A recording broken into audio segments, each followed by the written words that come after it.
बच्चों अब शोर नहीं मचाओ।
जी अस्सलाम वालेकुम स्टूडेंट्स, उम्मीद है आप खैर खैरियत से होंगे। बच्चों बिस्मिल्लाह पढ़ लें, दुरूद शरीफ पढ़ लें, फिर हम आगाज करते हैं। बिस्मिल्लाह रहमान रहीम।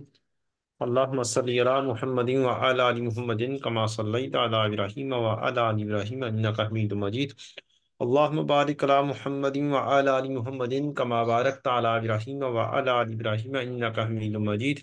रब्बि इश्रह ली सदरी व यस्सिर ली अमरी वहलुल उक़दतम मिन लिसानी यफ़क़हू क़ौली। रब्बि ज़िदनी इल्मा रब्बि यस्सिर वला तुअस्सिर व तम्मिम बिल खैर। अल्लाहुम्मा इन्नी अस्अलुका इल्मन नाफ़िअन व अमलन मुतक़ब्बिलन व रिज़्क़न तय्यिबा। आज का टारगेट एक्रूअल एंड प्रीपेमेंट सबसे पहले नंबर पर।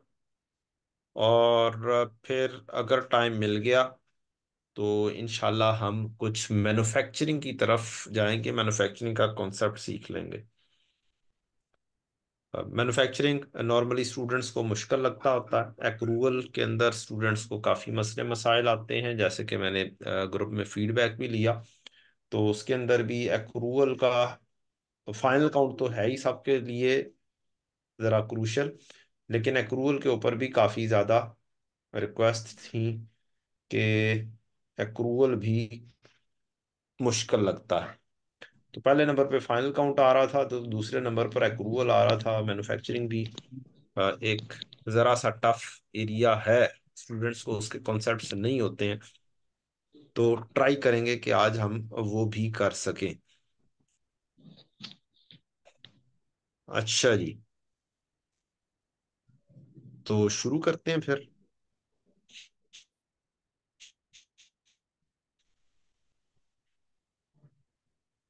अल्लाह का नाम लेकर।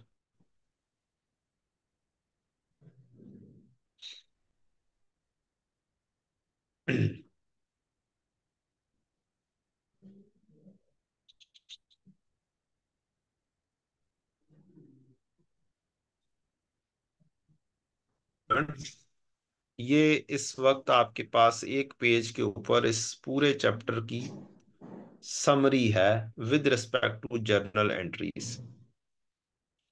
इस चैप्टर को समझने के लिए आपको एक छोटी सी बात समझनी होगी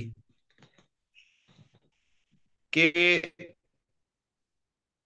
इंडस्ट्री में क्या चीज प्रीवेल करती है। ये करता है कि जितने भी इंडस्ट्री इंडस्ट्रीज हैं वहां पर जो अकाउंटेंट्स बैठे हुए हैं, they are not well aware of all rules of accruals, pre payments etcetera.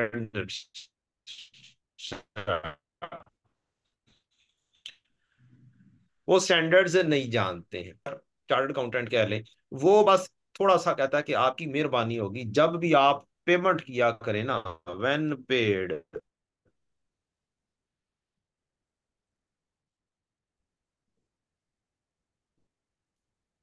तो आप एक्सपेंस को डेबिट कर दिया करें, कैश को क्रेडिट कर दिया करें।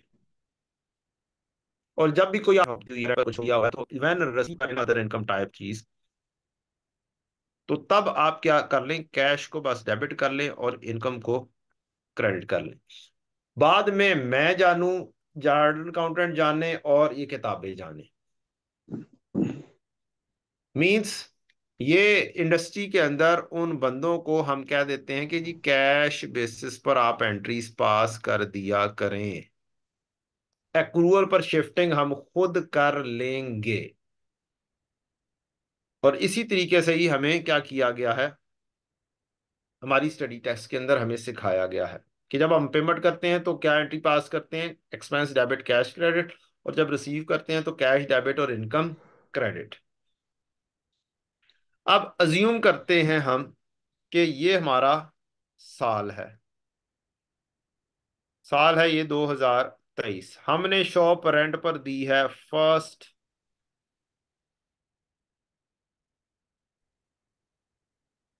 मई को, और रेंट पर दी है, रेंट हमारा पर मंथ है से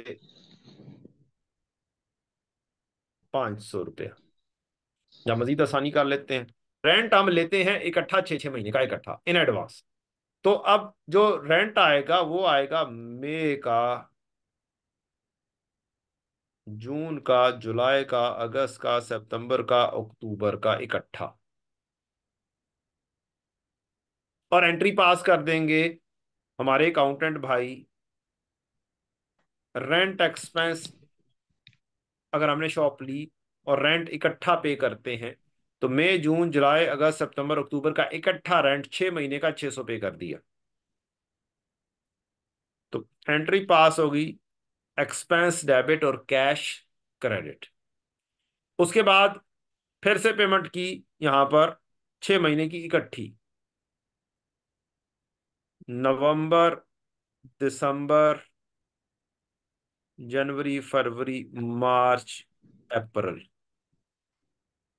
फिर से हमने एंट्री पास कर दी रेंट की, और हमने 600 रुपया, ये पर मंथ था, 600 की एक और एंट्री पास कर दी। अब हुआ क्या, एक्सपेंस के अंदर रेंट एक्सपेंस में दो एंट्रीज आई, एक 1 मई को और एक 1 नवंबर को, कैश या बैंक के साथ 600 600। जबकि हमारे एक्सपेंस में जाना चाहिए है, वो हम महीने गिन लें बस काफी है कि हमारे साल में कितने महीने आते हैं, मई, जून, जुलाई, अगस्त, सितंबर, अक्टूबर, नवंबर, दिसंबर। हमारे साल में 8 महीने आ रहे हैं। इट मीन्स हमारे साल का जो एक्सपेंस बनता है वो टोटल 100 × 8 यानी कि 800 बनता है। इसका मतलब हमने अगले साल के कुछ महीनों का रेंट पे कर दिया हुआ है। इसको बोलेंगे हम कि ये प्रीपेड है, तो हम एंट्री पास कर देते हैं साल के एंड पर, प्रीपेड एक्सपेंस जो कि हमारा करंट एसेट है, प्रीपेड डेबिट 400 से, और एक्सपेंस क्रेडिट, प्रीपेड डेबिट और एक्सपेंस क्रेडिट 400 से, और हमारा कैरेट डाउन आ जाता है 400। ये पूरा एक्रूअल हम अपनी टाइमलाइन के ऊपर खेल सकते हैं, जैसे मैंने अभी आपके सामने किया। ये यहां पर 600 की पेमेंट होगी या अगले 4 महीनों की पेमेंट हुई है, इसका मतलब है प्रीपेड है हमारा। अब अगले साल क्या होगा? अगले साल जाके फिर से 1 मई को पेमेंट होनी है, 1 मई को। और वंस अगेन मई, जून, जुलाई, अगस्त, सितंबर, अक्टूबर की पेमेंट होनी। और हम कहते हैं कि जनाब इस साल में जो रेंट था, rent to be paid on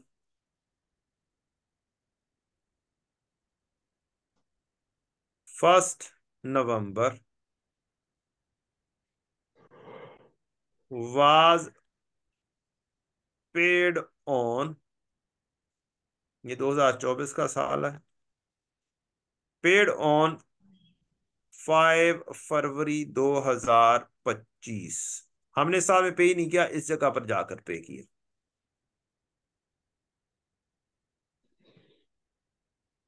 अपना साल भी गुजरने के बाद। इसका मतलब इस साल में, अगले साल के अंदर 2024 में, ये 2023 हो गया, 2024 में क्या होगा?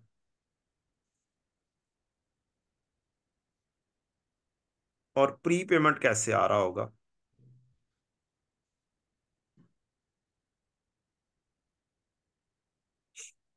2024 के अंदर बस एक ही पेमेंट हो रही है यहां पर 1 मई पर, नथिंग एल्स। पहले 4 महीने तो पिछले साल में पे हो गए हुए हैं, और अगली पेमेंट्स यहां वाली हमने की ही नहीं। तो इसका मतलब है जो अकाउंटेंट भाई हैं उन्होंने बस एक ही एंट्री पास की 1 मई को, रेंट एक्सपेंस डेबिट और कैश क्रेडिट 600। और प्रीपेड हमारे पास आ रहा था पिछले साल से 1 जनवरी 24 पर 400। अब जेनुअनली ये 400 मेरा मेरा एक्सपेंस है, ये बनना चाहिए, उधर पहुंचना चाहिए। तो हम एक एंट्री पास करते हैं जो पिछले साल हमने एंट्री पास की थी एंड पर, प्रीपेड डेबिट और एक्सपेंस क्रेडिट 400 से। ये हमने 31 दिसंबर 23 को एंट्री पास की। तो 1 जनवरी 24 या किसी भी तारीख पर ये वाली एंट्री हम पास कर देते हैं, 1 जनवरी 24 से लेके 31 दिसंबर 24 में किसी भी दिन हम एंट्री पास कर देते हैं। इस एंट्री की रिवर्सल एक्सपेंस डेबिट और प्रीपेड क्रेडिट 400 से। इससे होता ये है कि ये जो ओपनिंग है ये अपनी जगह पर पहुंच जाता है एक्सपेंस में। एक्सपेंस डेबिट और प्रीपेड क्रेडिट पिछले साल की रिवर्सल कर देते हैं। दो एंट्रीज हो गई। अब हमारा एक्सपेंस तो है टोटल कितना, 12 महीनों का जो होना चाहिए, और 12 महीनों का रेंट 100 रुपए के हिसाब से बनता कितना है, 1200। तो यहां पर तो कितना स्टेटमेंट ऑफ कॉम्प्रिहेंसिव इनकम में कितना जाना चाहिए, 1200 जाना चाहिए। इसका मतलब है 200 हमारा पेएबल है। मींस जो नवंबर और दिसंबर का हमारे साल का रेंट है अभी तक पे नहीं हुआ। तो ये जो पे नहीं हुआ इसको हम क्या करते हैं, एंट्री पास करके पेएबल बुक करते हैं, रेंट एक्सपेंस डेबिट और रेंट पेएबल क्रेडिट। एक और अकाउंट बना लेते हैं और उसका नाम रख देते हैं रेंट पेएबल। ये 200 डेबिट, ये 200 क्रेडिट, एंड पर 200 आपका पेएबल आ जाता है। उससे अगले साल पे जब हम पहुंचे 2025 में, 2023, देन 2024, देन 2025 में क्या होता है, इन 2025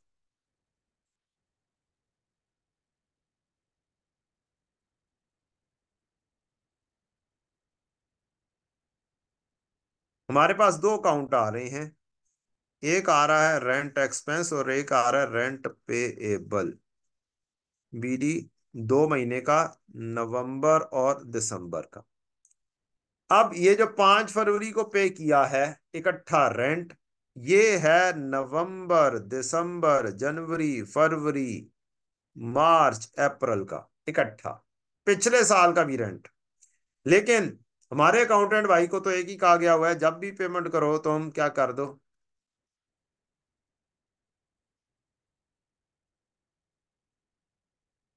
एक्सपेंस डेबिट और कैश क्रेडिट कर। हालांकि ये इसमें से जो 200 है ये बिलोंग करता है पेएबल्स। तो फिर हम क्या करते हैं, जोन सी पिछले साल में एंट्री बनाई थी पेएबल की, इसकी रिवर्सल एंट्री पास कर देते हैं। मतलब क्या, इस साल में भी 1 जनवरी 25 से लेकर 31 दिसंबर 25 के दरमियान में किसी भी वक्त हम इसकी रिवर्सल पास कर देते हैं रेंट पेएबल डेबिट और एक्सपेंस क्रेडिट। कितने से? 200 से। तो ये 200 यहां से निकलता है, जो कि जेन्युइन जगह इसकी यही है। यहां पर लिखता रेंट पेएबल डेबिट और कैश क्रेडिट करता, और 200 यहां पर इधर ले आ जाते हैं, रेंट पेएबल डेबिट और एक्सपेंस क्रेडिट। यूं होता ये है, इस एंट्री के जरिए हमारा एक्सपेंस बस बच जाता है 4 महीने का यहाँ पे, जो कि होना चाहिए। एंड सो ऑन, इस तरीके से सिलसिला चलता रहता है। दो किस्म की सिचुएशंस आती हैं, या प्रीपेमेंट या फिर पेएबल। तीसरी सिचुएशन कोई नहीं है। तीसरी सिचुएशन ये है, ना पेएबल आ जाए ना प्रीपेड आए, सारे का सारा रेंट बराबर, हमारे हर महीने का रेंट हर महीने में पे हो रहा है, साल के एंड पे कोई पेएबल नहीं कोई प्रीपेड नहीं। तीसरी सिचुएशन ये हो सकती है।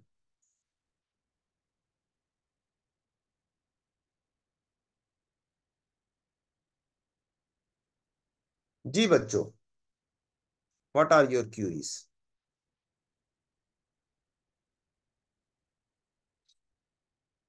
2 दफा रिवर्सल वाला कॉन्सेप्ट रिपीट किया मैंने, स्टिल जरूरत है तो बताएं।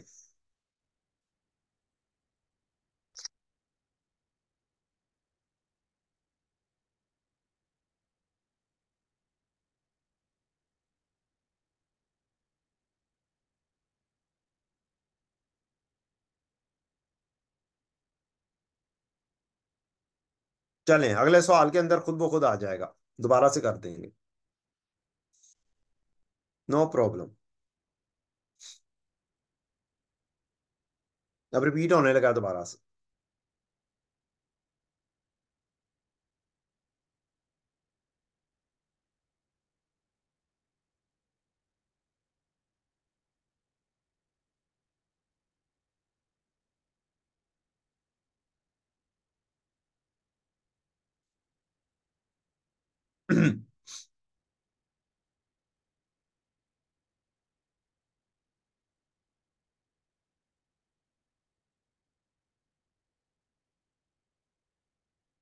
जी, तो पहले साल के अंदर हमने क्या किया था, पहले साल में हमने एडवांस में पेमेंट की थी, 6 महीने की पहले और फिर 6 महीने की बाद में इकट्ठी, तो 4 महीने अगले साल के भी पे कर दिए, प्री पेमेंट बन गई 4 महीने की। तो जब पेमेंट की तो एंट्री पास होनी है पेमेंट के वक्त, एंट्री पास होनी है एक्सपेंस डेबिट और cash credit.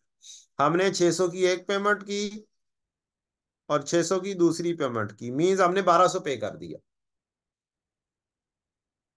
Period and adjustment, साल के एंड के ऊपर क्या हुआ, एक्सपेंस ज्यादा हो गया, ओवर स्टेट हो गया हुआ है, तो हमने एंट्री पास की 4 महीने की, प्रीपेड डेबिट, 400 रुपया निकाला इसमें से और 400 रुपया एक्सपेंस में से कम करके प्री पेमेंट में ले गए। अगले साल के at the start of the next counting period, जो मैं कह रहा था कि साल के किसी भी दिन शुरू से लेकर एंड तक, लेकिन जनरली आपकी कोर्स के मुताबिक क्या है, ये पहले दिन कर दें, 1 जनवरी को ही बस रिवर्सल कर दें फौरी तौर पर। एक्सपेंस डेबिट कर दें, प्रीपेड क्रेडिट कर दें। होगा ये, जब भी कैश की पेमेंट होगी वो खुद ब खुद ठीक हो जाएगा। ये पहले साल की कहानी, और अगले साल में उसकी रिवर्सल। इसी तरह से अगर हम पेबल की तरफ जाएं, तो एक्सपेंस डेबिट और कैश क्रेडिट जब भी आपने पेमेंट करनी है, ये एंट्री पास करनी है। और पीरियड एंड एडजस्टमेंट के तौर पर अगर आपने कोई चीज पेमेंट नहीं की हुई, तो आप एंट्री पास करेंगे एक्सपेंस डेबिट और पेएबल क्रेडिट।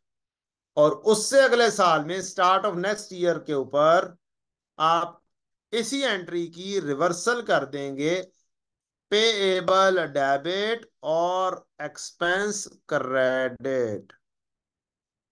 पेएबल डेबिट और एक्सपेंस क्रेडिट।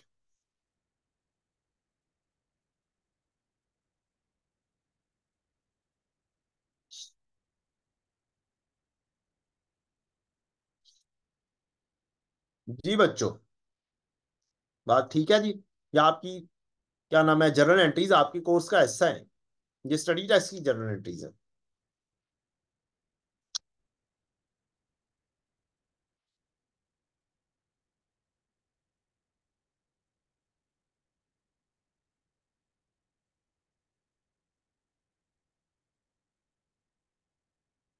आप ये एक पेज कर लें तो ये सारी एंट्रीज इकट्ठी हो जाएंगी।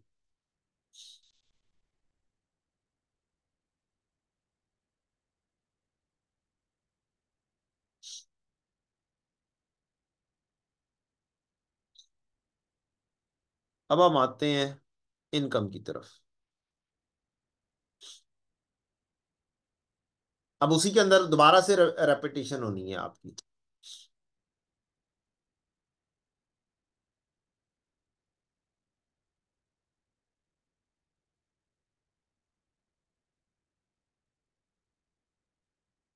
Mr. Ubaidullah gives a shop on rent on quarterly basis in advance. Shop given on rent on 1st June 23. Quarterly rent to be paid on first day of each quarter starting from the 1st June. Year end is 30th June. Rent per month is 1800. Rent is increased by 20% each year. Rent of May, June and July 24 was received on 31st July 2024. Passage rentals for the year ended 30 June 23 and 24।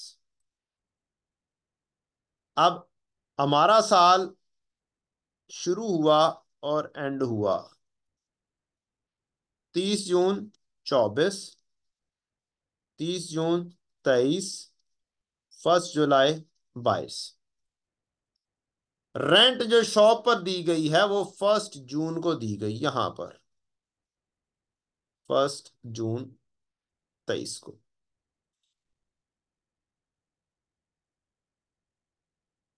और जो rent पे किया जाता है वो इकट्ठा पे किया जाता है 3 3 महीने का।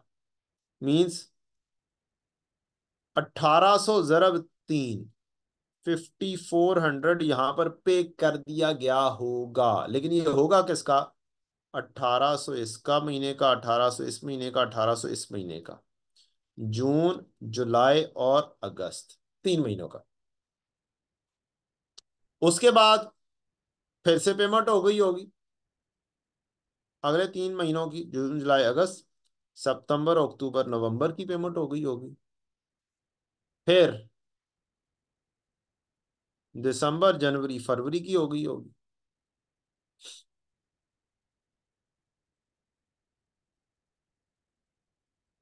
फिर मार्च अप्रैल की पेमेंट भी हो गई होगी, पता नहीं, क्योंकि अब उसने कह दिया कि मई जून और जुलाई 24 was received on 31st July. Means मई और जून इसकी पेमेंट नहीं हुई है, हमारे साल के अंदर हमें रिसीव नहीं हुई है मई जून की।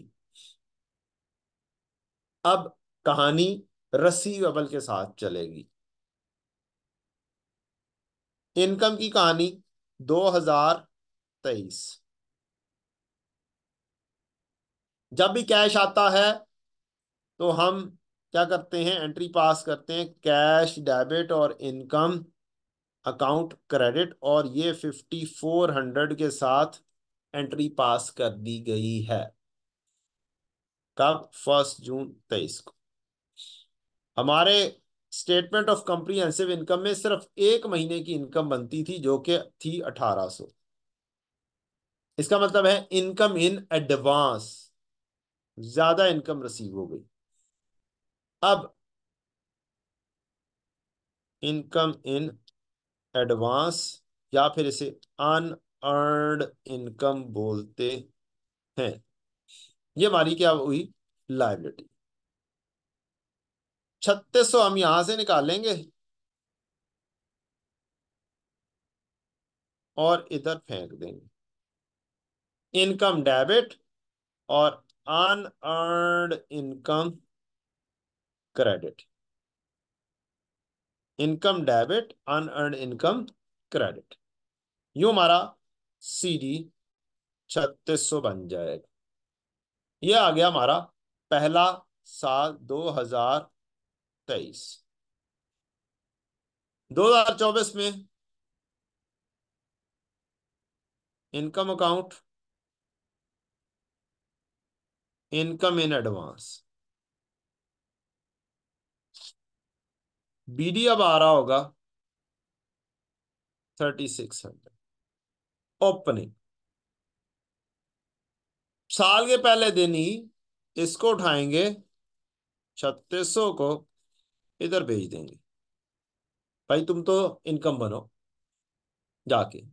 मींस अपनी साल की एंड की एंट्री की रिवर्सल कर देंगे जो हमने पास की थी। Income debit, income in advance credit.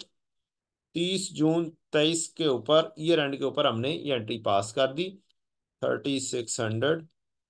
अगले साल के शुरू में पहले दिन ही इसकी रिवर्सल एंट्री 1 जुलाई 23 को इनकम इन एडवांस डेबिट और इनकम क्रेडिट कर देंगे, रिवर्सल। यूं हमारी इनकम में इनकम आ चुकी होगी इन 2 महीनों की, जुलाई और अगस्त।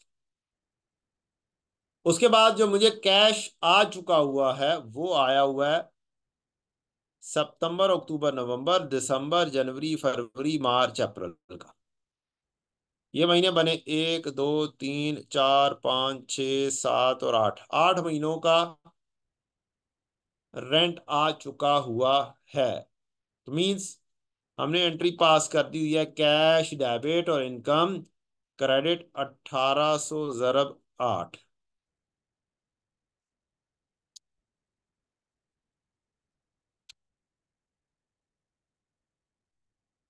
14400।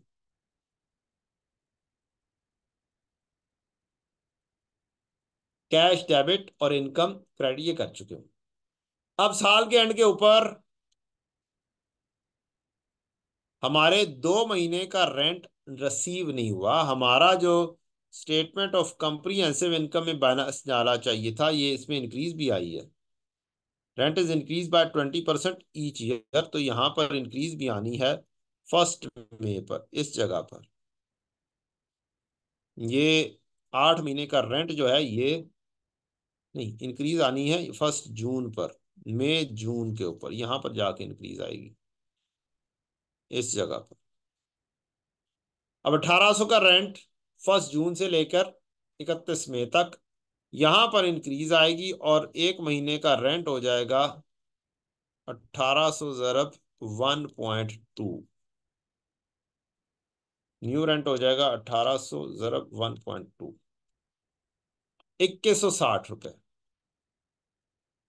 अब मुझे मई के महीने का रेंट 1800 चाहिए जो कि अभी रिसीव नहीं हुआ, रिसीवेबल है। एक 1800 मई के महीने का रेंट और एक जून के महीने का रेंट 2160। ये मेरी टोटल एंट्री बन जाएगी, जमा 1800, 3960। अब जो एंट्री बनेगी वो बनेगी रसीवेबल डेबिट और इनकम क्रेडिट 3960।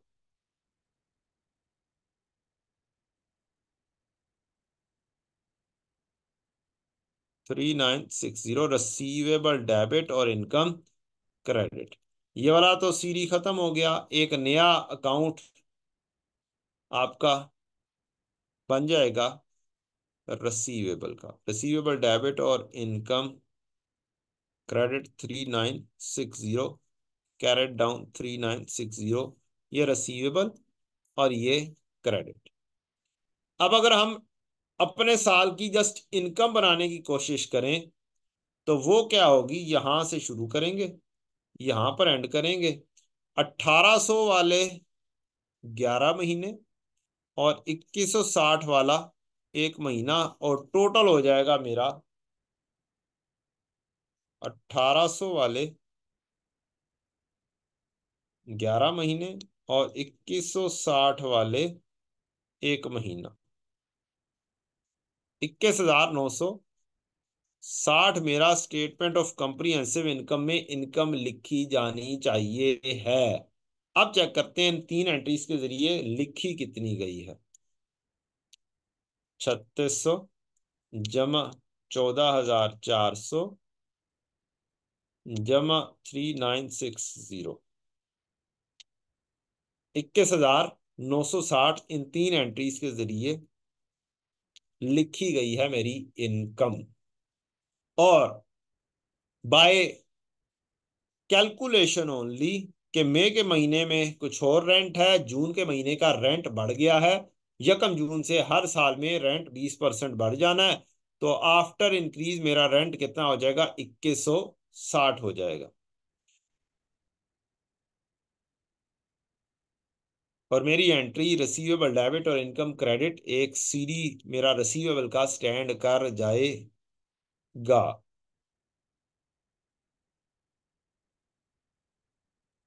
जी बच्चों, व्हाट वर योर क्यूरीज? क्या क्यूरीज हैं जी आपकी?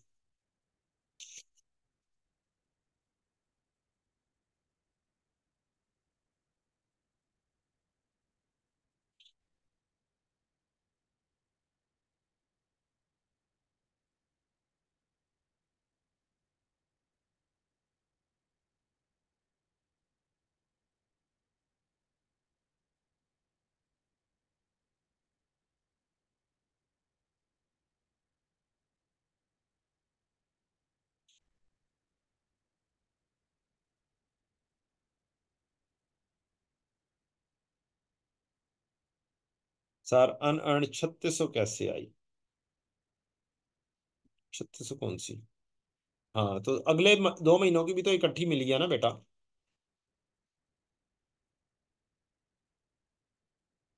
कर जाएगा।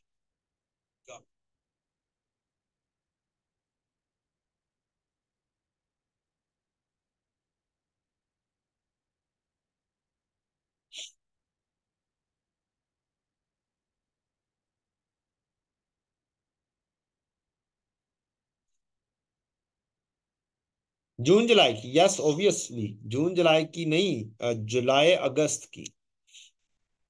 यहाँ पर कितने महीने मिले थे?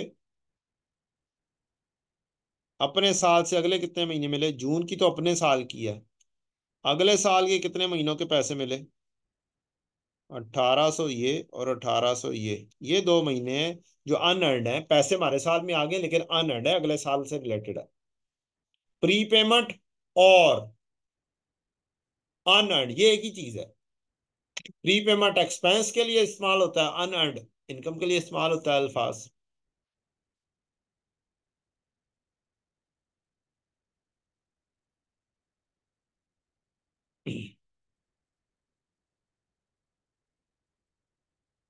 Got the point?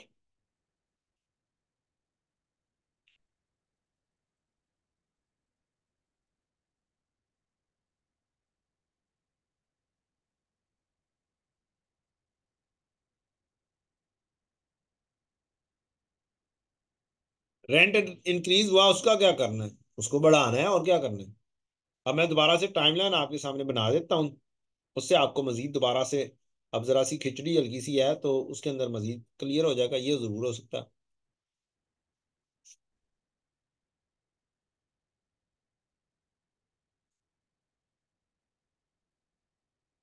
रेंट को इंक्रीज करना है, हर साल बढ़ता नहीं है रेंट, तो उसको बढ़ाना नहीं है।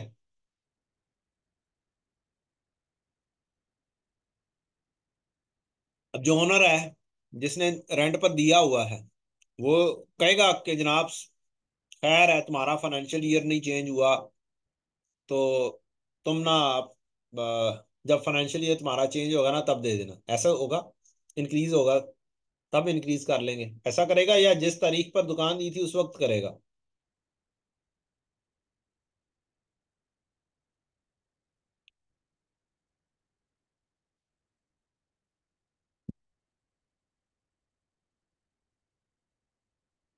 ये देखें, हमारे साल दो थे ऐसे, ये 2024, ये 2023, हमारे 2 साल थे।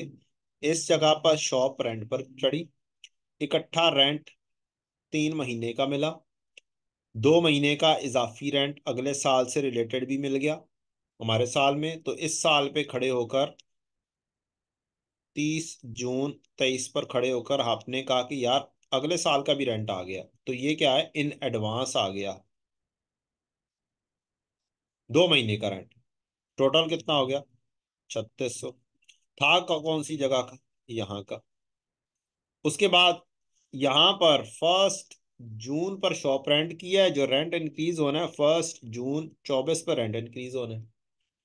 यहाँ पर मंथ 1800 है, तो यहाँ पर 1800 को 20%, 1 प्लस रेट 0.2 आफ्टर इंक्रीज 2160 हो जाएगा। अब 2 महीने का रेंट हमारे साल का पे नहीं हुआ एक मई और एक जून। मई का रेंट 1800 है, जून का रेंट 2160 है। तो ये बन गया आपका एक अदद एमसीक्यू के प्रीपेमेंट या इन एडवांस क्या होगा। तो 2160 जमा 1800 आपका इन एडवांस होगा, जो कि बनता है 3960, सॉरी रसीवेबल होगा। और अगर एक्सपेंस होता तो फिर पेबल होना था। अब ये वाले 2 महीने रिसीव नहीं हुए, तो ये क्या है, रसीवेबल स्टैंड हो जाएगा 3960 का।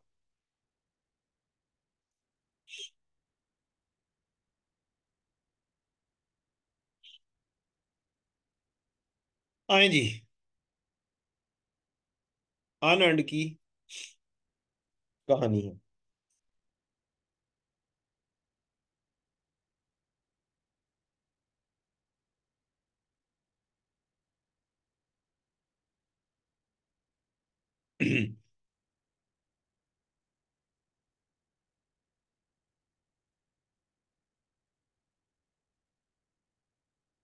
जब हमें इनकम रिसीव होती है तो हम कैश डेबिट या बैंक डेबिट और इनकम अकाउंट क्रेडिट कर देते हैं। पीरियड एंड एडजस्टमेंट, अगर तो हमने अभी पेमेंट रिसीव नहीं की, बाद में मिलने हैं पैसे, तो फिर पीरियड एंड एडजस्टमेंट के तौर पर एक्रूड इनकम या फिर रिसीवेबल डेबिट और इनकम क्रेडिट हो जाएगा। एक्रूड कहते हैं बाद में, एक्रूड एक्सपेंस हो तो payable expense liability, accrued income हो तो रिसीवेबल इनकम।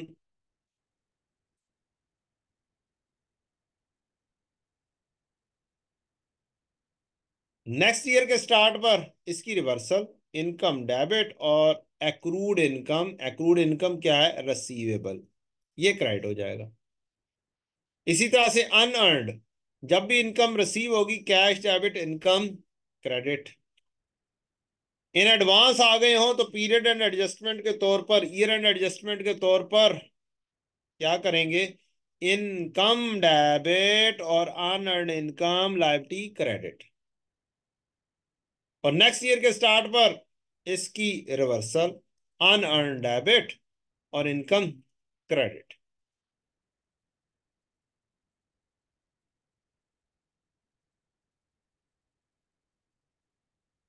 अच्छा जी।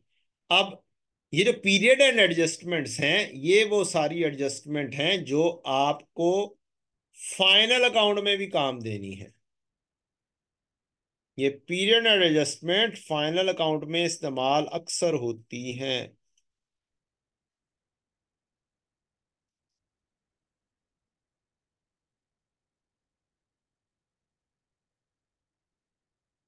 कौन कौन सी हैं? एक्सपेंस एक्रूड होगा तो एक्सपेंस डेबिट पेबल क्रेडिट, या एक्रूड एक्सपेंस क्रेडिट अल्फाज इस्तेमाल होगा। प्रीपेड होगा तो प्रीपेड डेबिट और एक्सपेंस क्रेडिट, एक्सपेंस में ज्यादा अमाउंट लिखी गई होगी। इनकम एक्रूड होगी तो इनकम रसीवेबल होगा, रसीवेबल डेबिट और income credit. Income in advance prepaid या अनअर्न्ड होगा तो पहले से ही इनकम लिखी जा गई, ज्यादा आ गई या हमारे साल में, तो इनकम डेबिट होगी, इनकम इन एडवांस क्रेडिट होगी। अगले साल में इसकी रिवर्सल एंट्री पास करेंगे। गो के ये वाली एंट्रीज जेन्युइन नहीं है। जेन्युइन तो होती है कि लायबिलिटी स्टैंड कर रही है तो लायबिलिटी को डेबिट किया जाए और कैश को क्रेडिट किया जाए, लेकिन होता नहीं है ऐसा।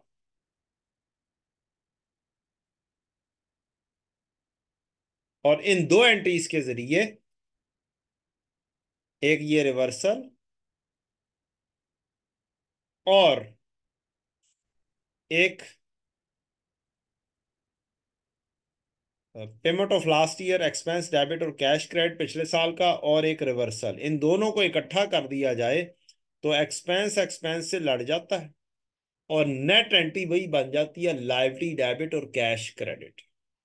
तो दो एंट्रीज के जरिए हम एक एंट्री पास करते हैं जो कि बनती है एक्सपेंस पेबल डेबिट और कैश क्रेडिट। दोबारा से, एक्सपेंस था हमारा से 10 रुपए, और हमने टोटल लिखा 100 रुपया। 20 रुपए अभी हमने पे करने थे पूरे 120 करने के लिए, तो 20 हमने कर दिया एक्सपेंस डेबिट पेबल क्रेडिट। अब ये 20 अगले साल में पे होने हैं, तो अगले साल में हम दोबारा से एंट्री पास कर देते हैं एक्सपेंस डेबिट और कैश क्रेडिट। अब ये तो है ही पिछले साल के, लास्ट ईयर के हैं। अकाउंटेंट ये वाली एंट्री पास करता है, तो हम क्या करते हैं, हम अपनी इस एंट्री की रिवर्सल पास कर देते हैं पेबल डेबिट और एक्सपेंस क्रेडिट, जिसकी वजह से एक्सपेंस एक्सपेंस के साथ नॉक ऑफ हो जाता है और नेट एंट्री बन जाती है एक्सपेंस पेबल डेबिट और कैश क्रेडिट, जो कि आपकी जेन्युइन एंट्री है।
जी थैंक यू जी।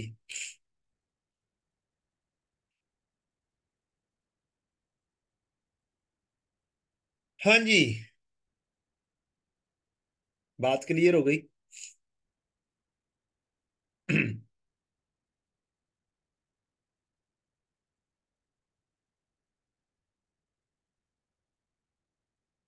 आपकी कॉन्सेप्ट थोड़ा थोड़ा सा बेहतर हो गया, इकट्ठा एट अ टाइम जल्दी जल्दी डिस्कशन करने के ऊपर। स्लो स्लो में ये चीजें इकट्ठी नहीं हो पाती समटाइम्स।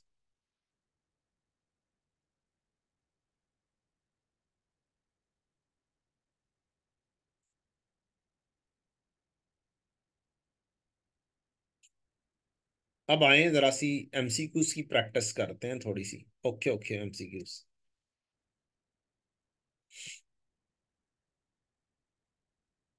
हमारा एक्रूअल यानी पेएबल और प्रीपेमेंट, इनको इकट्ठा किया जा सकता है दोनों के अकाउंट्स को।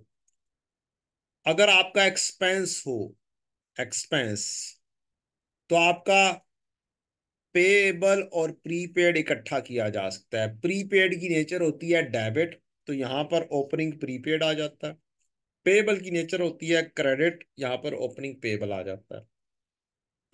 इसी तरह से क्लोजिंग पेएबल की नेचर क्रेडिट, तो सीडी यहां पर लिखा जाता है। और क्लोजिंग प्रीपेड डेबिट नेचर पे है, उसका सीडी यहां पर लिखा जाता है। अब दो चीजें एंट्रीज है। जब भी एक्सपेंस पे होना है तो या पेबल है, तो अब आपने एंट्री ऐसे समझनी है, एक्सपेंस पेबल डेबिट और कैश क्रेडिट। आपका जब ये डबल अकाउंट अप्रोच चलती है, तब जेन में रखें कि ये सारे के सारा बीडी सीडी किसी एक्सपेंस के नहीं होते। तो फिर भले लिखा जाए कि ये एक्सपेंस अकाउंट है, बुक्स के अंदर एक्सपेंस अकाउंट लिखा होता है और उसे नोशनल बोला होता है कि ये जेन्युइन अकाउंट नहीं है, जस्ट एक वर्किंग बेस्ड अप्रोच है। तो उसको, उसी वर्किंग बेस्ड अप्रोच को जेन में रखें कि ये एक लायबिलिटी का अकाउंट है। और लायबिलिटी में दो एंट्रीज आएंगी आपकी। एक आएगी पेएबल डेबिट और कैश क्रेडिट, बिल्कुल जैसे क्रेडिटर की एंट्री होती है, क्रेडिटर डेबिट और कैश क्रेडिट। और दूसरी बिल्कुल जैसे परचेज की एंट्री होती है, परचेज डेबिट और पेएबल क्रेडिट, उस तरीके से ये एक्सपेंस की एंट्री आनी। तो एंट्री वाइज चलेंगे तो जिंदगी रहेगी सुकून में। एंट्री के बगैर चलेंगे तो काम होगा गड़बड़, फिर रह जाएगा सिर्फ सिर्फ रट्टा। तो एंट्री के साथ चलना है, एक्सपेंस डेबिट पेबल क्रेडिट। अब लायबिलिटी है, लायबिलिटी मींस जस्ट लाइक आपने क्रेडिटर का अकाउंट समझना है। अच्छा, जब आप इनकम की तरफ आएंगे तो फिर आपने सोचना है कि ये रसीवेबल का अकाउंट है, इनकम रसीवेबल।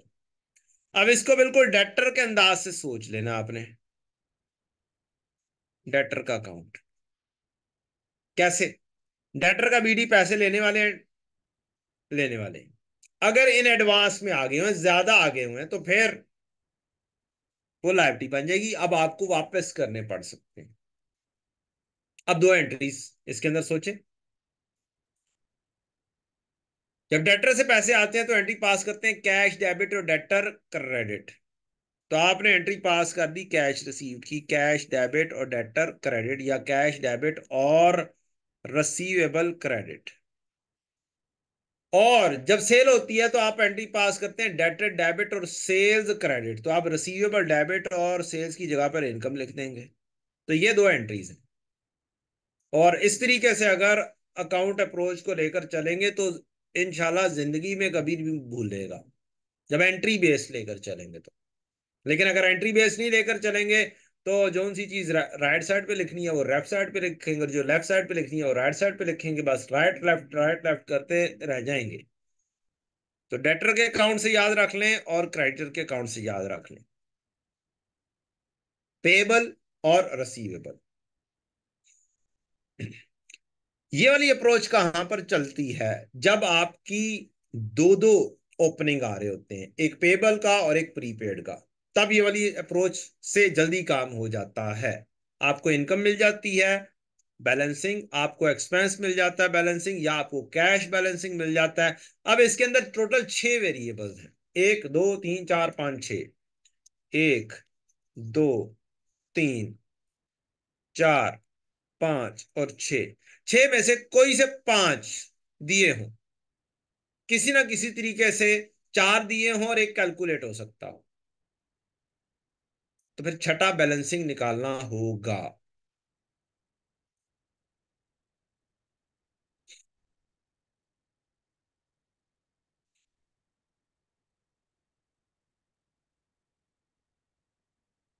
यहां पर ये एक आधा क्वेश्चन ऐसा होगा जो मैंने रखा होगा, इस तरह का सवाल। Hope so. सवाल तो बहुत सारे हैं खैर से।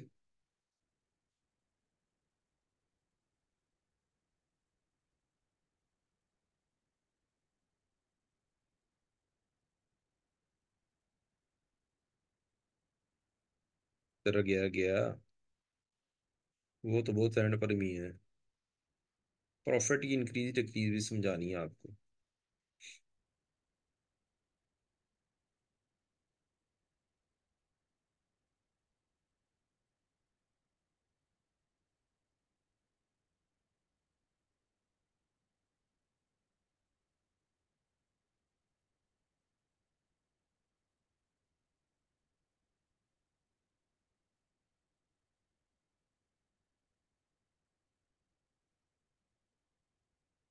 चलिए औखे सवाल से शुरू करवा दूं। ये लें जी, नहीं तो बहुत ही औखा सवाल है, शुरू से ही चलते हैं।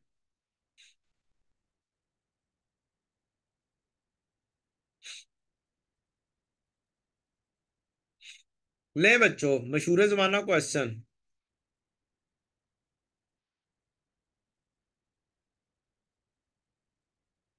ये क्या चीज है और कैसे मालूम होगी?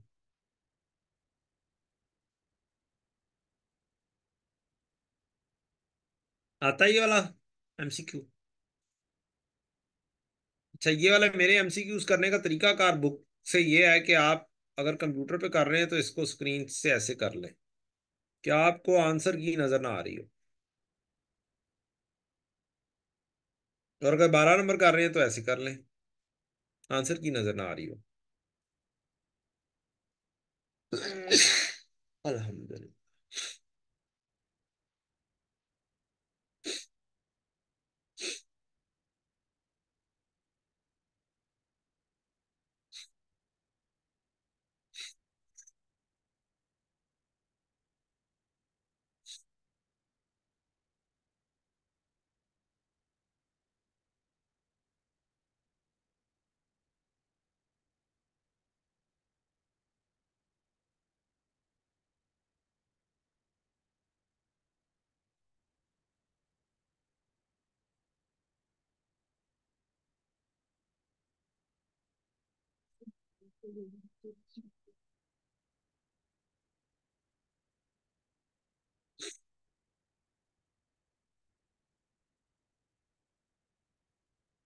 जी, annual rent expense for triple T for the period 1 July 2018 से 30 जून 2019 से 35,000। ये क्या चीज बोल रहा है? ये बोल रहा है एनुअल रेंट एक्सपेंस है फॉर द पीरियड 1 जुलाई 2018 से 30 जून 2019, 35,000, which is 25% more than the previous year, जो कि 25% ज्यादा है पिछले साल से। Rent expenses paid on 1 July, rent 1 जुलाई पर पे किया जाता है।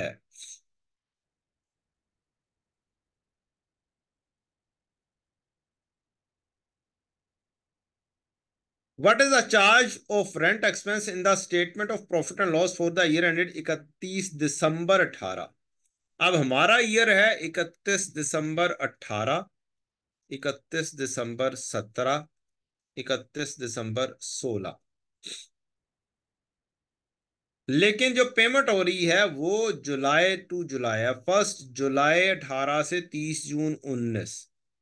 यहां से लेकर यहां तक का रेंट है 35,000,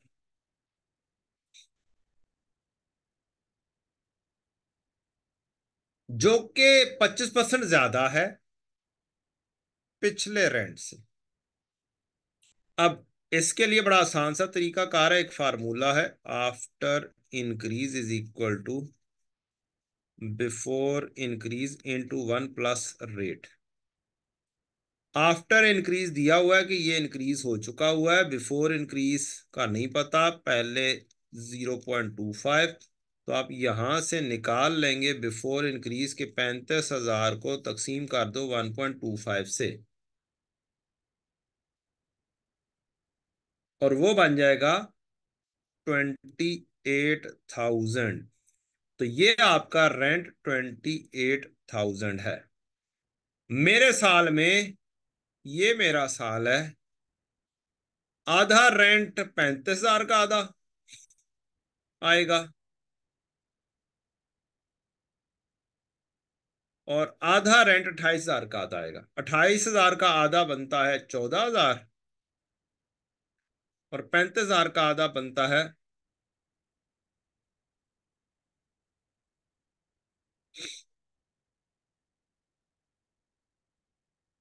16,500। 17 17,500। तो 17,500 जमा 16,500 जमा 14,000, ये हमारा बन जाएगा total 31,500। Option B would be correct. तो टाइमलाइन के ऊपर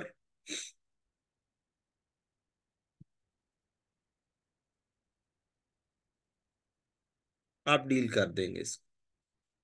जी बेटा, क्या चीज समझ नहीं लगी आपकी?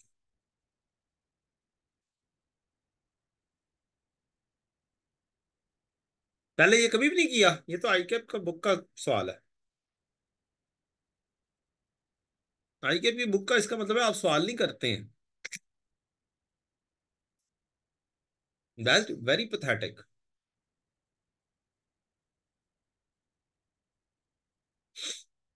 टाइमलाइन बनाया करें, अपने साल को डिफाइन किया करें सबसे पहले, फिर वहां पर फेंका करें डाटे को गौर से पढ़कर।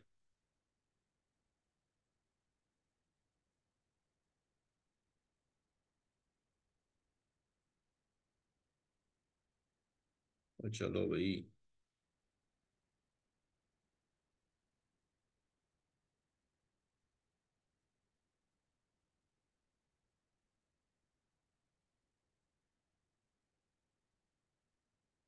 ईयर बेटा बताइएगा सैयद बेटा, आपका ईयर क्या है? ईयर एंड क्या है?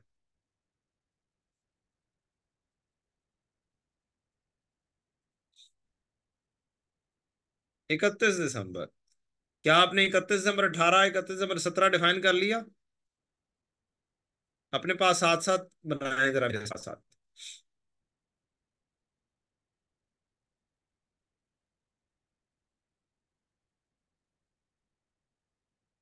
ठीक है।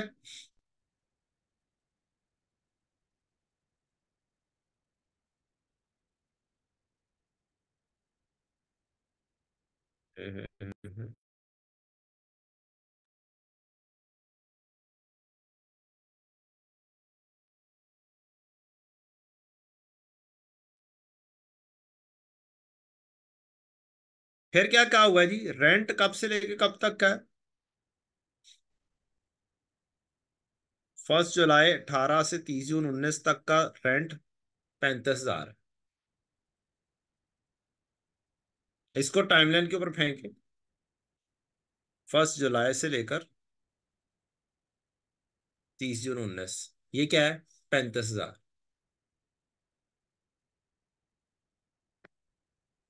ऐसे लिखें बल्कि,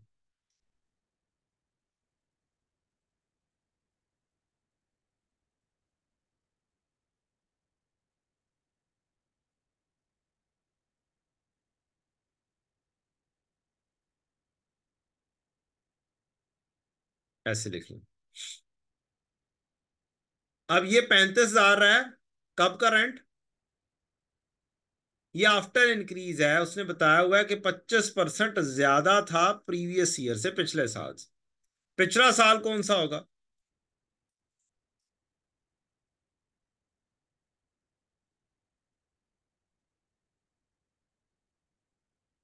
पिछला साल यहां से शुरू होगा और ये वाला होगा। उसका पिछले साल का आपने मालूम करना है इस तरीके से। ये एक फार्मूला याद कर ले। ये देख लें, ये बढ़ने के बाद है या बढ़ने से कम है? बढ़ने के बाद है। कितने परसेंट बढ़ा है? 25%। तो बिफोर इंक्रीज कैसे आ जाएगा? ऐसे आ जाएगा, 35,000 तकसीम 1.25। और क्या आंसर आ जाएगा? 28,000 आंसर आ जाएगा। अब ये वाला है रेंट, 28,000। मेरा साल कौन सा है? मेरा फाइनेंशियल ईयर कौन सा है? मेरा फाइनेंशियल ईयर तो ये वाला है। इसमें 14,000 इसका आएगा और 17,500 इसका आएगा दूसरे का। अब बात समझ लग गई?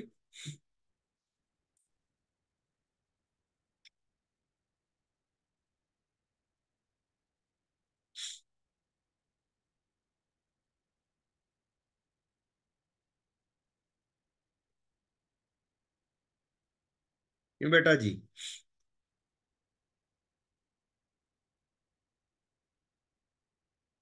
चलें आगे।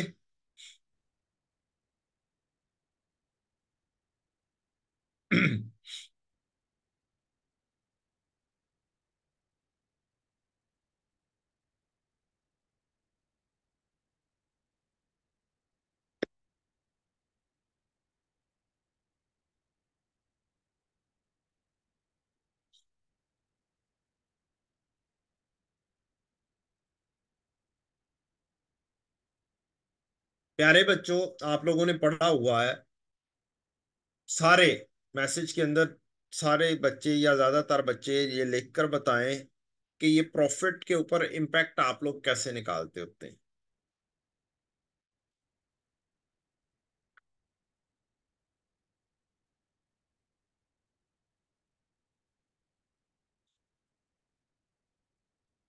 How to work out the impact of profit.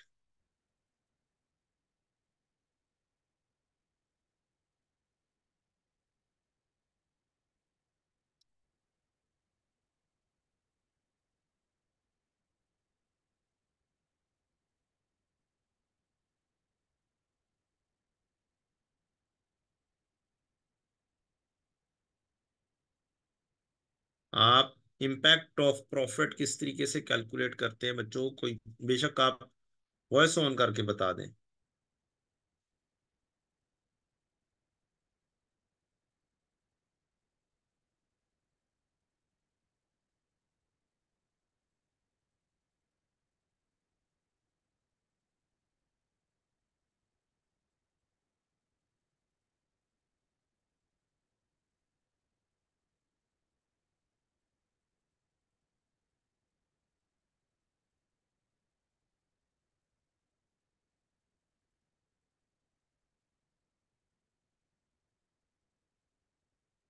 किसी को नहीं पता कि सो गए हो?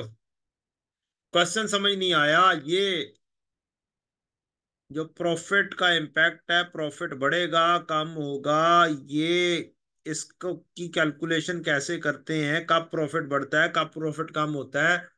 क्या काम करते हैं आप लोग, किस तरीके से वर्कआउट करते हैं इस तरह का काम, ये वाला सवाल है। फिर आपको और सवाल दिखा देता हूं।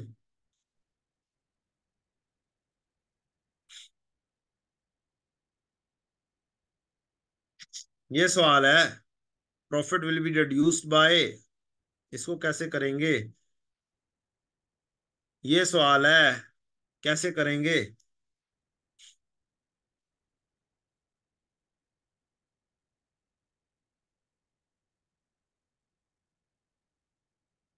अब सवाल समझ लग गया?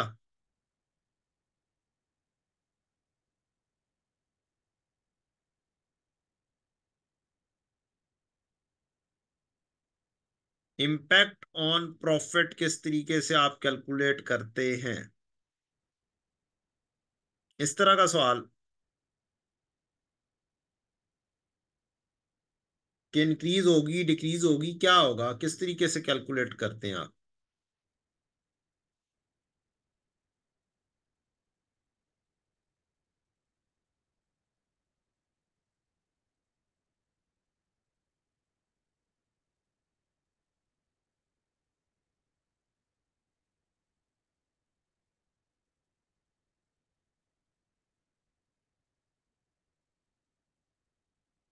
जी, जैंट चीमा ने तो बिल्कुल ठीक कहा। बाकी और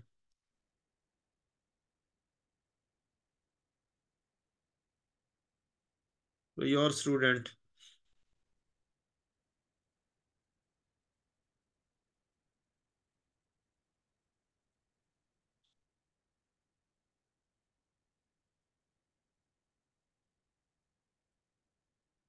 जी अब्दुल्ला। दाऊद, आप क्या कहते हैं?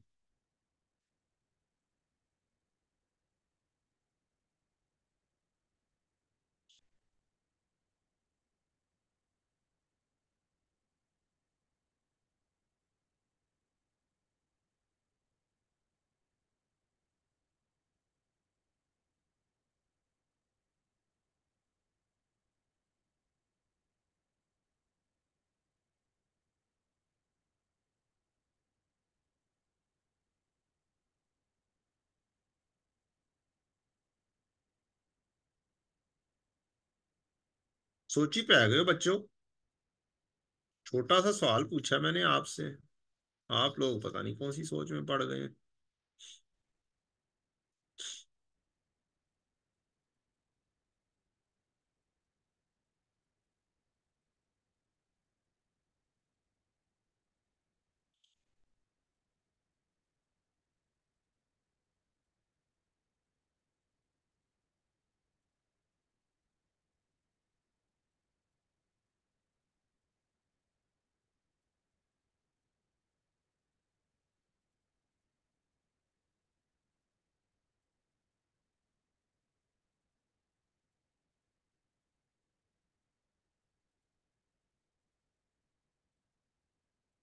तो किधर गया क्वेश्चन?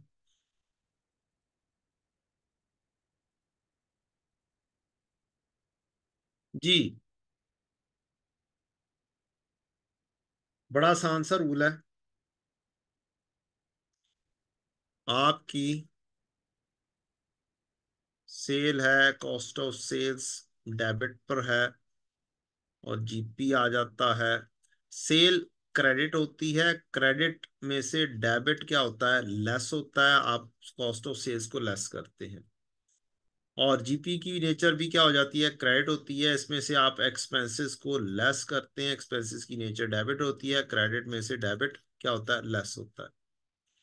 फिर आपका प्रॉफिट आ जाता है, तो प्रॉफिट की नेचर भी क्या हो जाती है, क्रेडिट होती है। तो बड़ा सिंपल सा रूल है कि जब आपकी नेचर क्रेडिट है तो क्रेडिट में क्रेडिट ऐड होता है और डेबिट लेस होता है। हर एक्सपेंस चूंकि डेबिट होता है, ये प्रॉफिट को कम करता है, और हर लाइफ इनकम क्रेडिट होती है, ये प्रॉफिट को बढ़ाती है। तो बड़ी सिंपल सा रूल, इस रूल को ध्यान में रखें कि अगर प्रॉफिट एंड लॉस की आइटम क्रेडिट हो रही होगी तो प्रॉफिट बढ़ेगा, और अगर डेबिट हो रही होगी तो प्रॉफिट कम होगा। After final finalizing the draft accounts, Arslan identified that he has treated prepaid insurance of 1000 as accrued expense. उसने एसेट की बजाय लायबिलिटी के तौर पर ट्रीट कर दिया। तो how what will be the impact of correction? Correction का इम्पैक्ट क्या पड़ेगा प्रॉफिट के ऊपर? तो डबल इम्पैक्ट तो पड़ेगा, लेकिन अब बढ़ेगा प्रॉफिट या कम होगा, ये आपने देखना है। प्रीपेड इंश्योरेंस थी, आपकी एंट्री पास होनी चाहिए थी प्रीपेड डेबिट और एक्सपेंस क्रेडिट, ये एंट्री पास होना चाहिए थी, और आपने एंट्री पास कर दी है एक्सपेंस डेबिट और एक्सपेंस पेएबल क्रेडिट, ये गलत एंट्री पास कर दी। अब इसको ठीक करने के लिए आप इसकी रिवर्सल पास करेंगे, एक्सपेंस पेएबल डेबिट और एक्सपेंस को करेंगे क्रेडिट। तो जब ये आप क्रेडिट करेंगे तो एक्सपेंस एक दफा क्रेडिट हुआ, दो दफा क्रेडिट हुआ, तो एक्सपेंस के क्रेडिट होने से प्रॉफिट बढ़ जाएगा, profit will increase by 2000। Answer A would be correct. अच्छा, ये तो हो गया ठीक।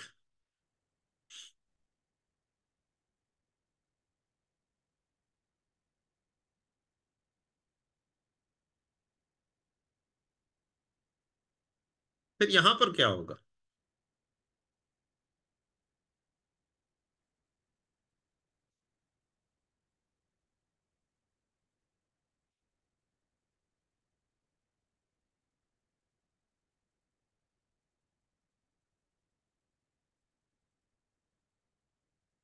After finalizing the draft accounts of a business, it was identified that salary expense payable for 9000 has been ignored. नहीं लिखा। Salary expense paid during the year was 1,10,000. What will be the impact of expense of the salary? Impact of the salary क्या होगी? अच्छा, अब जब payment की है तो इसका मतलब है आपने एक्सपेंस डेबिट और कैश क्रेडिट कर दिया है 110 से।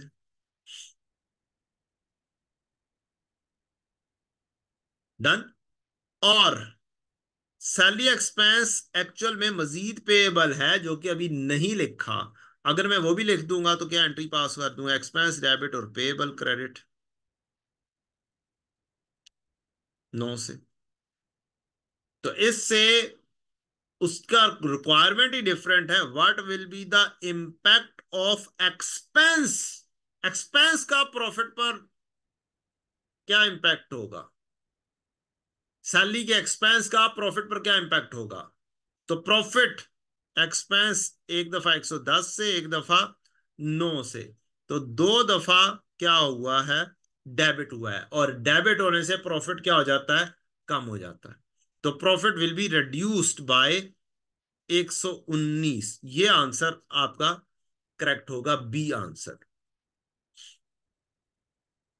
अच्छा, चलें एक और देखते हैं। After finalizing the draft accounts of business, it was identified that salary expense payable for 9000 has been ignored.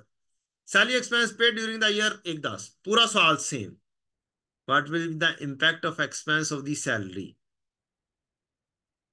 What will be the impact of expense of the salaries? ये तो वही वाला चीज है, ये तो रेपिटेशन हो गई।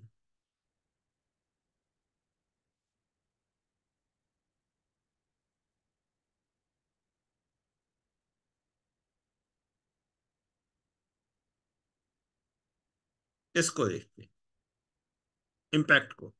An entity prepare the draft, draft means rough work बनाया हुआ, draft and year and accounts, but didn't adjust these, नहीं एडजस्ट किए these for pre payment. Pre payment of 1500 नहीं लिखी, एंड एक्रूवल ऑफ 400 नहीं लिखी। How will profit and liability be affected, including the pre payment and accrual? Net profit पर क्या impact पड़ेगा और लायबिलिटी पर क्या इंपैक्ट पड़ेगा? तो आपकी एक एंट्री इसकी बनेगी प्रीपेड एक्सपेंस डेबिट और एक्सपेंस क्रेडिट 1500, और एक्रूअल की एंट्री बनेगी एक्सपेंस डेबिट और पेएबल क्रेडिट 400 से। अब लायबिलिटी क्रेडिट है, क्रेडिट में, और लायबिलिटी की नेचर क्रेडिट है, और क्रेडिट में क्रेडिट क्या होता है, ऐड होता है, तो लायबिलिटी बढ़ेगी कितने से, 400 से, इंक्रीज। अब एक जगह पर ये लिखा हुआ है, एक ये लिखा हुआ है, ये बस दो ही है इंक्रीज वाली। प्रीपेड कुछ भी नहीं है, क्योंकि बताया नहीं हुआ, प्रीपेमेंट की तो कोई कहानी नहीं। एक्सपेंस की कहानी है, एक्सपेंस एक दफा क्रेडिट हो रहा है 1500 से, उससे प्रॉफिट बढ़ेगा, और एक दफा एक्सपेंस डेबिट हो रहा है 400 से, इससे प्रॉफिट कम होगा, क्योंकि क्रेडिट में क्रेडिट ऐड होता है और क्रेडिट में डेबिट लेस होता है। तो 1500 से बढ़ा, 400 से कम किया प्रॉफिट, तो 1100 से प्रॉफिट बढ़ेगा, 1100 से प्रॉफिट बढ़ेगा, तो आपकी ऑप्शन ए सही हो जाएगी।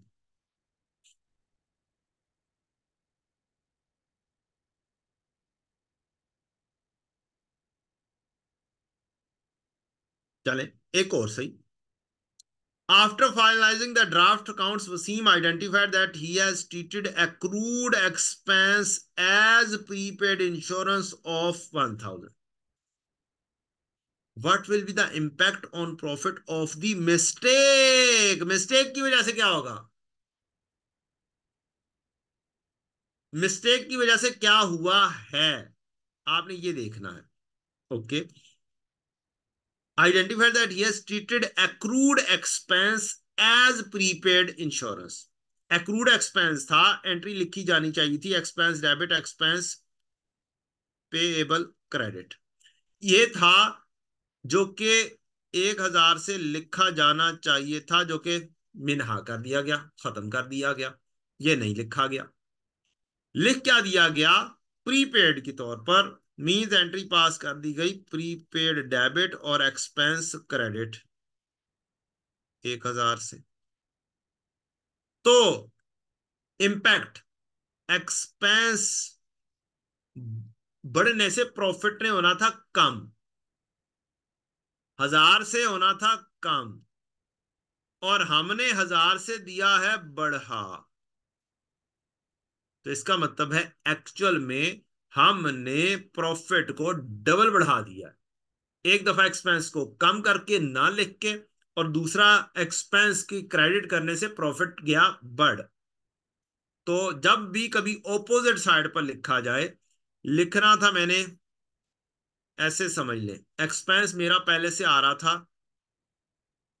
1 लाख, तो स्टेटमेंट ऑफ कंप्रीहेंसिव इनकम में इस वक्त 1 लाख रुपया पहुंचना था, मैंने 1000 मजीद लिखना था, डेबिट करना था, ये मैंने नहीं किया, और उल्टा मैंने एक्सपेंस को कर दिया क्रेडिट 1000 से, तो मेरा एक्सपेंस इन टोटलिटी होना था 1 लाख 1000, ये और ये 1 लाख 1000 होना था मेरा एक्सपेंस, लेकिन एक्सपेंस क्रेडिट होने से मेरा एक्सपेंस रह गया 99,000, 2000 से मेरा एक्सपेंस कम हो गया, और एक्सपेंस के कम होने से मेरा प्रॉफिट ओवर स्टेट हो गया, कितना, 2000 से।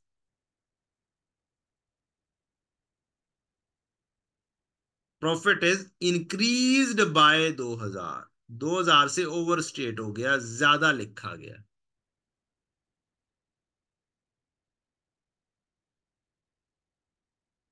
जी बेटा, बात समझ लग गई।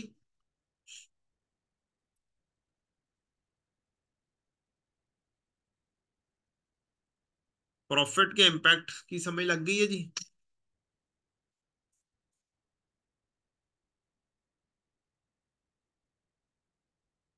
Yes, it is universal rule, rule is rule.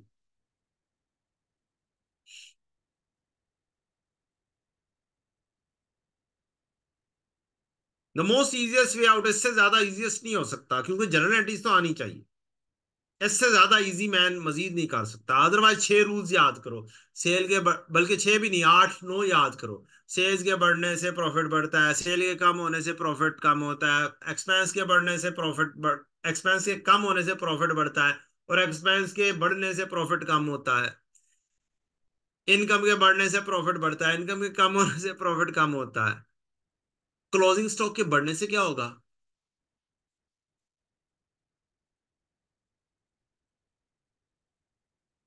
ठीक है। अब क्लोजिंग स्टॉक की एंट्री आती होगी तो फिर भी वो भी हो जाएगा। बिल्कुल सही कहा।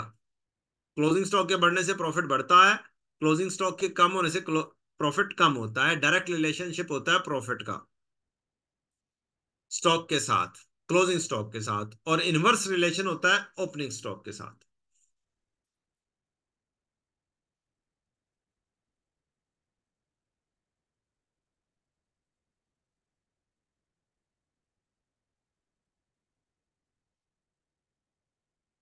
जी, मॉडल पेपर का एक सवाल है।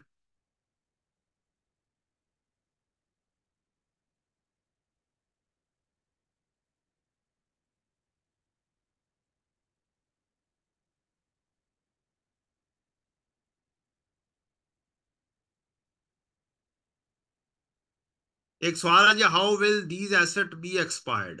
किस तरह से खत्म होते हैं? Prepaid rent. कैसे खत्म होता है जी? रेंट हमने पहले से पे कर दिया हुआ है। अब जैसे जैसे टाइम गुजरेगा वैसे वैसे ये रेंट एक्सपायर होता चला जाएगा।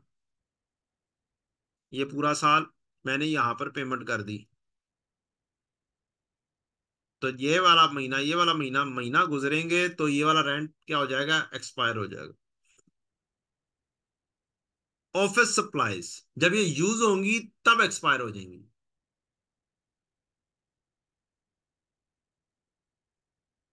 तो पैसेज ऑफ टाइम और यूज एंड कंजम्पशन, इसी तरह से बाकी की अजम्पशंस दी हुई हैं, तो वो ठीक फिट नहीं बैठती हैं।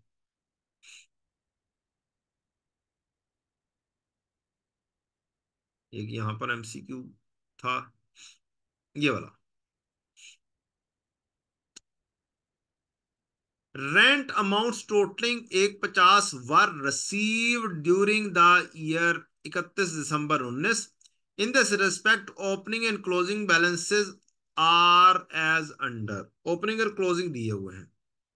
जब आपको ऐसे ओपनिंग क्लोजिंग मिल जाएं चार चार किस्म के, तो फिर आप डब सिंगल अकाउंट बना दें, और ये देखना है कि पैसा आ रहा है या पैसा जा रहा है। Rent amount 150 were received means rent receivable का अकाउंट कह लें आपने बनाना है। BD receivable, CD receivable, BD in advance, CD in advance, ये पहले से लिख देना है। फिर एंट्री रसीवेबल डेबिट और income credit, then cash debit और रसीवेबल क्रेडिट पहले से लिख दें ताकि गलती ना हो।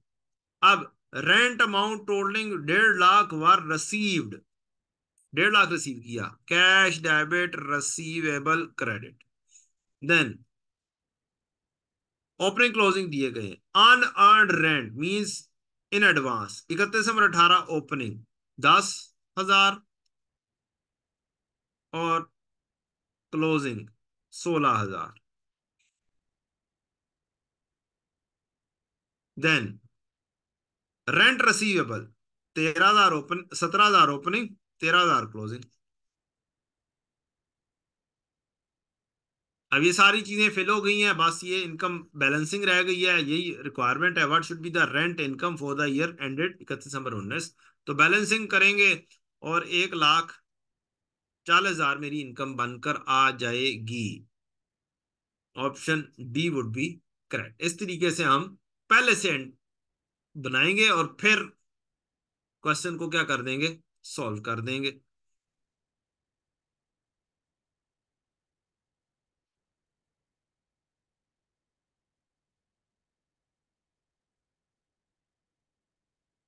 ठीक है बच्चों। एक ये मॉडल पेपर का क्वेश्चन बड़ा बच्चों को तंग करता है। काइंडली मॉडल पेपर भी देख लिया करें। असाइनमेंट्स के पीछे भागते फिरते हैं, भागते फिरते हैं, भागते फिरते हैं, मॉडल पेपर करते नहीं है। एमपी मेरी बुक के अंदर जहां पर एमपी लिखा हुआ है मैंने, वो मॉडल पेपर को रिप्रेजेंट करता है।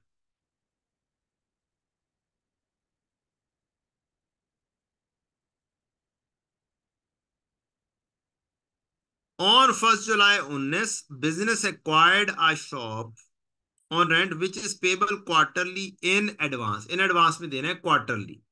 Payment of rent were made as follows. ठीक है, 1 जुलाई को रेंट पर लिया और हमारा ये रेंट क्या है, 31 August 20। What will be the rent expense charge to statement of profit and loss. तो अपना सबसे पहले क्या करो, डिफाइन कर लो ईयर एंड। 31 दिसंबर 20 है आपका ईयर एंड, या आपने डिफाइन कर लिया। 31 दिसंबर नहीं, 31 अगस्त। तो ये शुरू कब हुआ होगा, 1 सितंबर 2019 पर। रेंट पर कब लिया है, 1 जुलाई पर। 1 जुलाई 2019 पर। और 1 जुलाई 2019 पर क्वार्टरली रेंट 75, मीन्स एक महीने का रेंट 75। इसका मतलब हमें एक्सपेंस लिखना है, रेंट एक्सपेंस चार्ज। तो 25-25 हजार रेंट है, सीधा सीधा सा हिसाब किताब है। प्रॉफिट एंड लॉस में क्या लिखना है, 25 हजार रुपये पर मंथ है। एंड तक कोई इंक्रीज नहीं हो रहा, 25 जरा 12 करेंगे, कहानी खत्म हो जाएगी।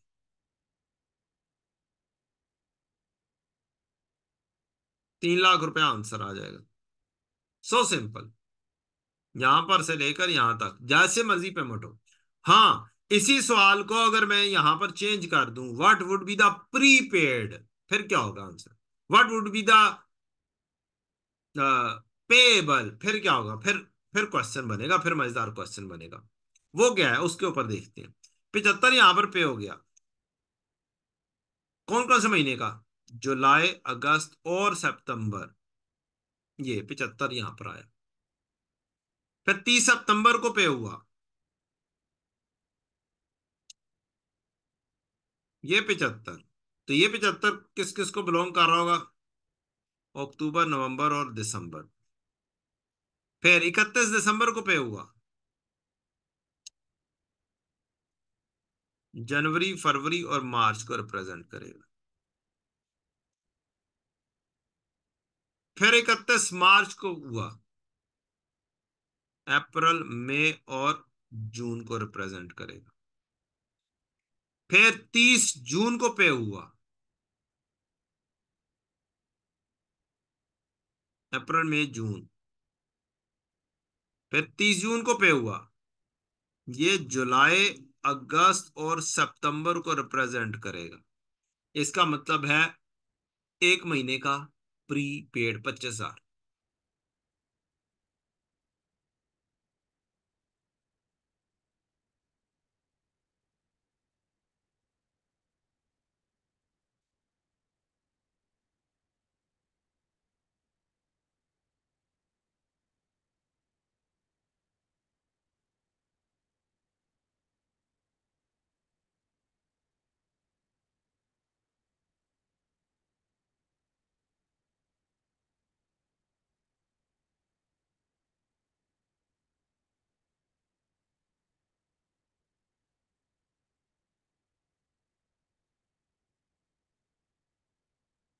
जी बच्चों, बाकी के सवाल देख लोगे।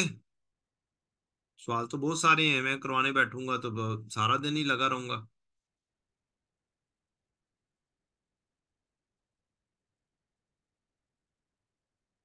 चलें, 49 से 49 भी ये देख लेते हैं। ये देख के फिर खत एंड करते हैं।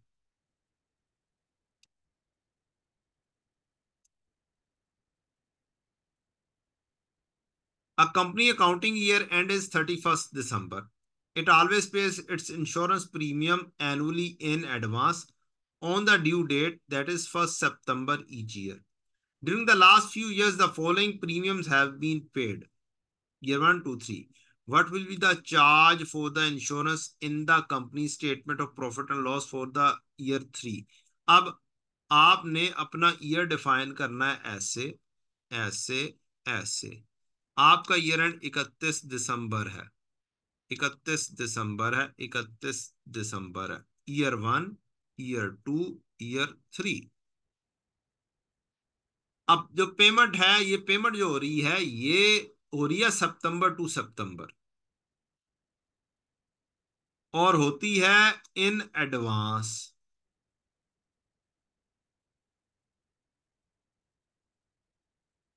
तो एक पेमेंट कब हुई होगी?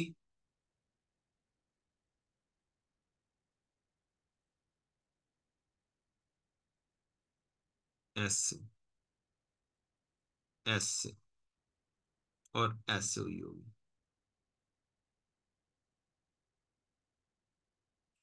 यहां पे प्रीपेड, ईयर 3 का जो पेड है, वो यहां पर आ रहा होगा, या यहां पर आ रहा होगा। पहले साल में यहां पर पेमेंट, दूसरे साल में यहां पर, और तीसरे साल में यहां पर पेमेंट।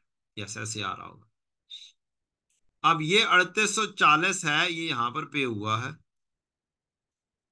और ये 2760 है, ये यहां पर पे हुआ है। 2760 में से मेरा हिस्सा कितना है? 2760 तकसीम 12 मल्टीप्लाई बाय 31 अगस्त तक, यकम सितंबर को पेमेंट करते हैं ना, यस, 8 महीने। और 3840 में मेरा हिस्सा कितना है? तकसीम 12 मल्टीप्लाई बाय 4। ये कैलकुलेशन कर लेंगे, तुम्हारा आंसर आ जाएगा। 2760 में 8 महीने, 4 महीने 3840 में, टोटल 3120 होके आ जाएगा आंसर।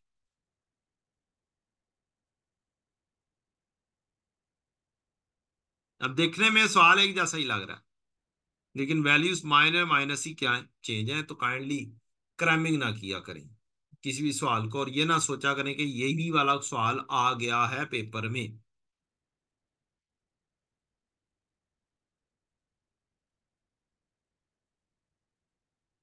ले बच्चों, थैंक यू वेरी मच। आज के लिए इतना ही। इंशाल्लाह कल मुलाकात करते हैं, आपको कुछ कल और सिखाएंगे। जजाकल्लाह खैर। दुआ में याद रखिएगा।